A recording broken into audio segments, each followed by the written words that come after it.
എനിക്ക് നഴ്സിംഗ് ആയിരുന്നു ആദ്യം താല്പര്യം. നമ്മുടെ നാട്ടിൽ നഴ്സിങ്ങിന് കിട്ടണമെങ്കിൽ തന്നെ നല്ല മാർക്ക് വേണം. പിന്നെ നഴ്സിങ്ങിന് കിട്ടിയാൽ തന്നെ കുറഞ്ഞ സാലറിയാണ്. ജർമ്മനിയിൽ പോയി പഠിച്ചാൽ കുറച്ചുകൂടി നല്ലതാണ്, കുറേ ഹൈ സാലറി ആണെന്നൊക്കെ പറഞ്ഞ് അങ്ങനെ അവൻ സജസ്റ്റ് ചെയ്തതാണ് എഡ്യൂഫ്ലെയർ. ഹായ്, എൻ്റെ പേര് ഗൗതം. ഞാൻ കാലിക്കറ്റാണ്. ഞാൻ എഡ്യൂഫ്ലെയറിൽ 11 ബാച്ചിലെ സ്റ്റുഡൻ്റാണ്.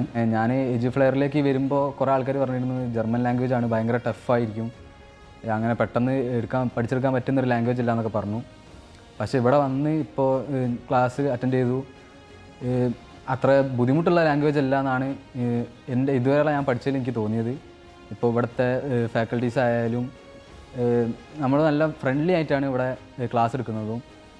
ലാസ്റ്റ് അവർ നമുക്ക് നല്ല ഗെയിംസിലൂടെയും ഫൺ ആക്ടിവിറ്റീസിലൂടെയൊക്കെയാണ് പഠിപ്പിക്കുന്നത്. അപ്പോൾ നന്നായിട്ട് ഇരുന്ന് പഠിക്കുകയാണെങ്കിൽ അന്നൊന്ന് എടുക്കുന്നത് അന്നൊന്ന് തന്നെ പോയി പഠിക്കുകയാണെങ്കിൽ അത്ര വലിയ ടഫ് ഒന്നല്ല എന്നാണ് ഞാൻ പറയുള്ളൂ. നിങ്ങൾ ചൂസ് ചെയ്യുമ്പോൾ നല്ല ഇൻസ്റ്റിറ്റ്യൂഷൻ നോക്കി ചൂസ് ചെയ്യുക. എന്നോട് ചോദിക്കുകയാണെങ്കിൽ ഞാൻ എഡ്യൂഫ്ലെയർ തന്നെയാണ് ബെസ്റ്റ് എന്നേ പറയുള്ളൂ.